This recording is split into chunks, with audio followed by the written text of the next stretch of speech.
کے ہاتھ میں طاقت ہے.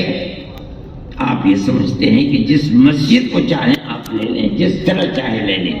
آپ نے جس مسجد کو لیا ہے وہاں بھی ٹھوکر کھائی ہے.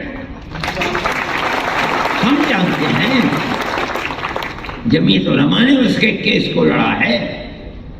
جس دن سے مسئلہ چل رہا ہے سن 51-52 سے, اس وقت سے لے کر آج تک اس کے کیس کو جمعیت علماء لڑتی رہی ہے.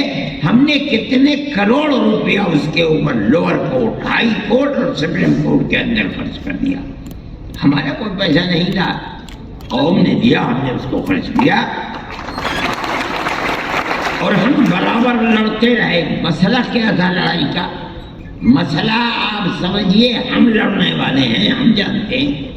مسئلہ یہ تھا کہ جس جگہ بابری مسجد بنی ہے وہ مسجد کی اپنی جگہ ہے یا یہ رام جنم بھومی ہے, یہاں رام کا مندر تھا, بابر نے اس مندر کو توڑ کر یہاں مسجد بنائی ہے.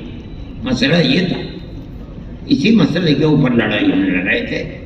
آپ کو یاد ہوگا کہ آثار قدیمہ نے اس کی کھدائی کروائی تاکہ مندر کے باقیات نیچے سے نکلتے ہیں, نہیں نکلتے, باقیات نہیں نکلے, کوئی پتھر نہیں نکلا, کوئی ستون نہیں نکلا. اور آثار قدیمہ نے اس کے اندر کامیابی حاصل نہیں کی. اب آپ دیکھیے, ملک کی سب سے بڑی سپریم کورٹ عدالت ہے, وہ عدالت اپنے فیصلے میں کیا کہتی ہے؟ اس فیصلے میں عدالت نے کہا ہے کہ مسجد اپنی جگہ ہے, کسی مندر کو گرا کر مسجد نہیں بنائی گئی. ختم ہو گیا. ہمارا جو مقدمہ 50-70 سال سے چل رہا تھا, ہم اس مقدمے کے اندر کامیاب ہیں کہ بابر نے اپنی جگہ مسجد بنائی ہے, مندر توڑ کر مسجد نہیں بنی. ہم مسلمان ہیں, ہم جانتے ہیں کہ اگر کسی دوسری جگہ کے اوپر مندر توڑ کر مسجد بنائی جاتی, وہ مسجد نہیں ہے. مسجد وہ ہے جو مسجد کی جگہ ہے اور اس جگہ کو وقف کیا گیا ہے. ہم تو اس مقدمے کے اندر کامیاب ہیں.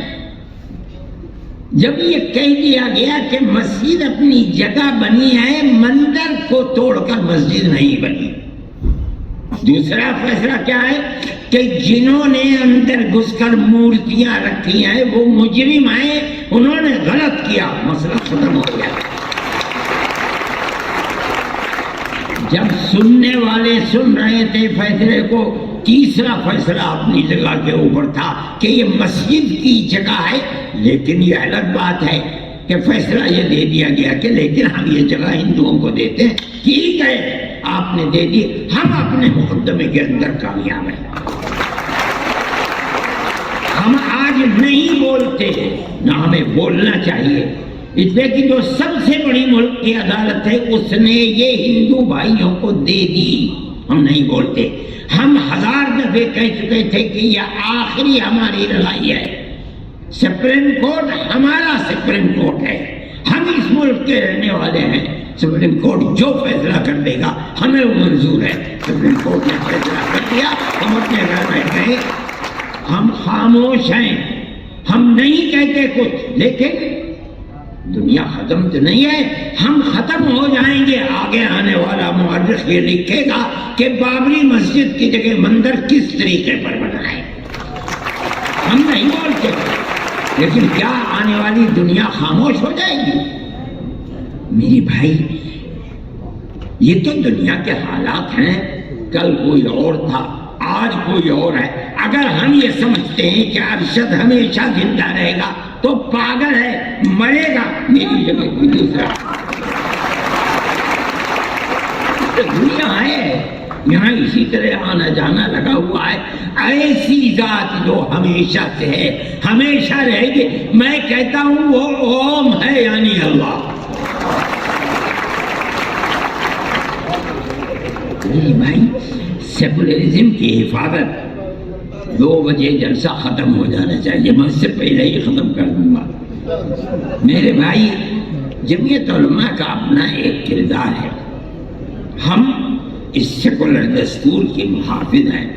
ہم سمجھتے ہیں کہ صرف زبانی نہیں کہ دنیا میں جا کر کے سیکولرزم کا ڈھڈورا پیٹا جائے اور ملک کے اندر مسلمانوں کی 600 سال پرانی مسجدوں کو گرا کر کے وہاں مندر بنایا جائے، یہ سیکولرزم نہیں ہے، یہ ڈھول کا بول ہے۔ آپ کی پارلیمنٹ فیصلہ کر چکی ہے آج سے تقریباً 30-32 سال پہلے کہ جو مسجد جہاں جو مذہبی عبادت گاہ بنی ہوئی ہے سن 47 میں، اس عبادت گاہ کو اسی حال میں رہنے دیا جائے گا۔ آج آپ یہ کہتے ہیں کہ نہیں، بنارس کی مسجد کو توڑ دو، وہ ہماری ہے، متھرا کی مسجد کو توڑ دو۔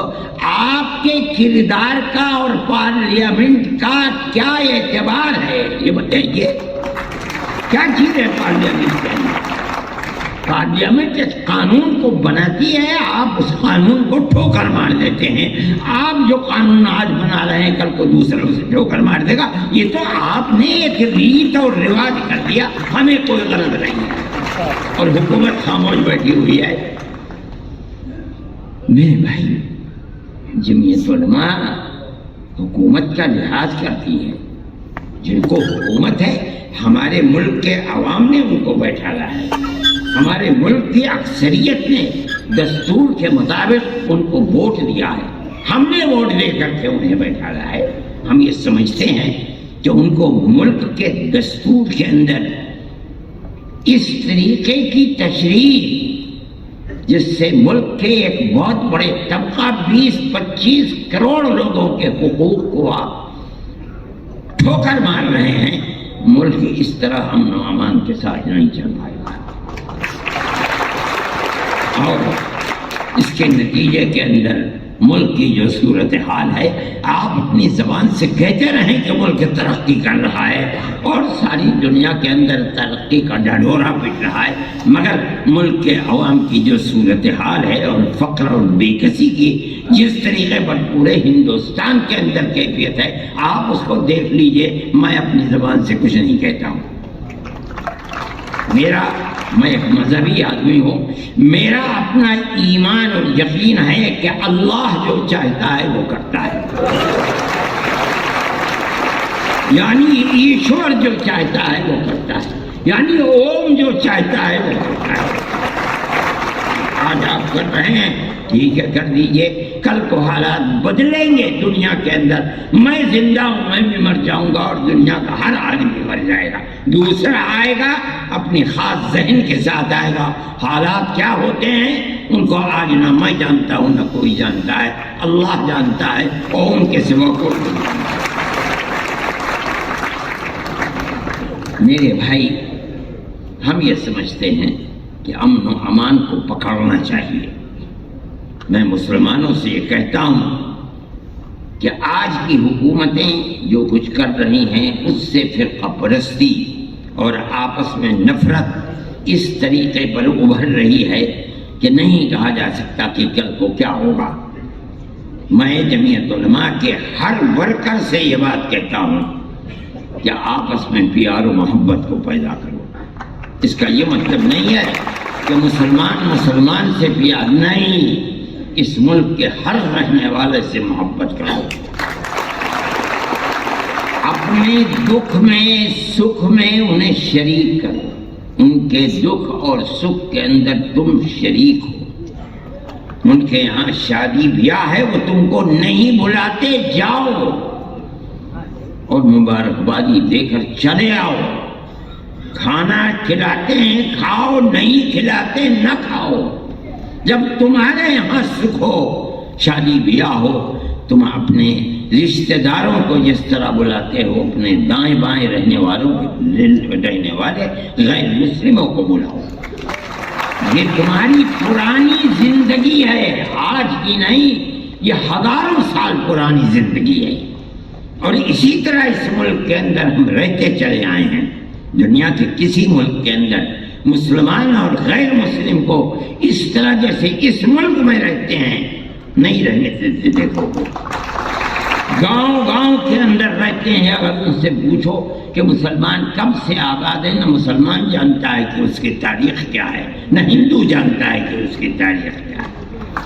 اس پیار و محبت کے اندر شریک تھے. لیکن آج کی سیاست یہ پیار و محبت کی سیاست نہیں ہے. میں یہ سمجھتا ہوں کہ یہ بڑی تباہی کے آثار ہیں. آپ کو جمعیت علماء کے ورکر ہونے کی حیثیت سے آپ کو اس سلسلے میں قدم بڑھانا چاہیے.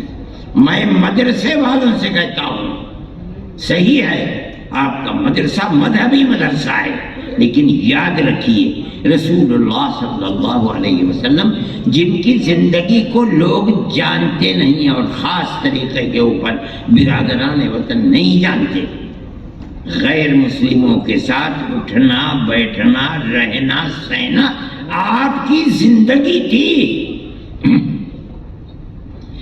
آپ جب تک زندہ رہے، میں ایک بات کہتا ہوں اور تو یہ تو بڑی لمبی بات ہو جائے گی. ابو طالب آپ کے چچا تھے، آخری وقت تک بت پرست رہے اور کھانا پینا اٹھنا بیٹھنا اللہ کے نبی کے ساتھ تھا. اگر اللہ کے نبی کو مکے کے لوگوں نے آبادی سے باہر کر دیا، ابو طالب نے ساتھ نہیں چھوڑا، باہر رہے. اور دین کے اعتبار سے وہ اللہ کے دین کو، اللہ کے نبی کے دین کو نہیں مانتے تھے، آخری وقت تک نہیں مانتے تھے. جب جان نکل رہی تھی تب گئے نبی کریم علیہ السلام ان کے پاس اور جا کے کہا چچا ایک مرتبہ لا الہ الا اللہ محمد رسول اللہ کہہ دیجیے، میں قیامت کے دن اللہ کے یہاں آپ کی شفاعت تو کر دوں گا. ابو جہل وہاں کھڑا ہوا تھا. ابو جہل نے کہا ابو طالب کیا کہیں گے تمہارے بعد لوگ، کیا آخری وقت میں اپنے باپ دادا کے دین کو چھوڑ دیا؟ یہ کہا کہ نہیں، میں اپنے باپ دادا کے دین کے اوپر ہوں اور مر گئے. اللہ کے نبی نے ساتھ نہیں چھوڑا، نہ انہوں نے چھوڑا نہ اللہ کے نبی نے ساتھ چھوڑا، حالانکہ اللہ کے نبی کے دین پر نہیں تھے، نہ زندگی میں تھے نہ مرتے وقت تھے. میرے بھائی یہ رسول اللہ کا کردار ہے. یہ سمجھنا کہ کسی غیر مسلم کے ساتھ اٹھنا بیٹھنا یہ درست نہیں، اسلام میں غلط ہے غلط ہے غلط ہے. ہم اس ملک کے رہنے والے ہیں، وہ ہمارے بھائی ہیں. میں کہتا ہوں ایک آدم کی یعنی پرتم منو کی اولاد ہے. ہم دونوں بھائی بھائی ہیں. جو لوگ اس کو تفریق میں اور دشمنی اور نفرت میں لے جانا چاہتے ہیں وہ ایک باپ کی اولاد نہیں مانتے اور غلط ہے غلط ہے غلط ہے. ہم سب ایک ہی باپ کی اولاد ہیں، ہم سب ایک دوسرے کے بھائی ہیں. جمعیت علماء یہ کہتی ہے، اور جمعیت علماء میرے تعلقات RSS کے بڑے چوٹی کے لوگوں سے ہیں جو میرے پاس آتے ہیں. میں ان کے پاس جاتا ہوں، ہندوؤں سے بھی ہیں مسلمانوں سے بھی ہیں. میں جو ان کی تواضع کر سکتا ہوں میں وہ تواضع، میں کوئی بہت بڑا دولت مند آدمی نہیں ہوں، لیکن جو بھی کر سکتا ہوں میں پیار و محبت کی باتیں ان کے ساتھ کرتا ہوں. کوئی ضرورت نہیں ہے میں کیوں تفریق کروں. وہ صحیح ہے، وہ RSS کے لوگ ہیں، دوسری پارٹیوں کے لوگ ہیں، وہ کریں. ہمارا فرض یہ ہے کہ ہم ان کے ساتھ پیار و محبت، اور میں جانتا ہوں کہ وہ شریف لوگ ہیں، اپنی شرافت کے کردار کو پیش کرتے ہیں. میرے بھائی میں اس لیے کہتا ہوں کہ آپ کو اس سلسلے کے اندر جو مدرسے والے ہیں وہ اپنے مدرسوں کے جلسوں کے اندر بلائیں، بچوں سے تقریریں کروائیں، ماں باپ کے ساتھ کس طرح تعلقات رکھنے چاہیے، قرآن کیا کہتا ہے، اللہ کا نبی کیا کہتا ہے، ان کو سنائیں. پڑوسیوں کے ساتھ کیسے تعلقات ہونے چاہیے، آدمی کے ساتھ قطع نظر اس کے کہ اس کا مذہب کیا ہے کیسے تعلقات ہونے چاہیے. تاکہ آپ کے خلاف جو پروپیگنڈا ہے کہ اسلام دہشت گردی کا مذہب ہے یہ جائے تو لوگ سنیں تو کہ آپ تعلیم کیا دیتے ہیں، قرآن بتاتا کیا ہے۔ یہ ہمارا قصور ہے کہ ہم اسلام کی صحیح تصویر ان کے سامنے پیش نہیں کر پا رہے ہیں، ہمیں کرنی چاہیے۔ میں یہ بات کہتا ہوں اور آپ میری اس بات پر غور فرمائیں، آپ جہاں مدرسہ قائم کرتے ہیں اس مدرسے کے اندر اپنے ان بھائیوں کو بلائیے، ان کے سامنے اپنے اس پروگرام کو پیش کیجیے جو انسانیت کا پروگرام ہے اور جو قرآن سے ثابت ہو رہا ہے، جو اللہ کے نبی سے ثابت ہو رہا ہے۔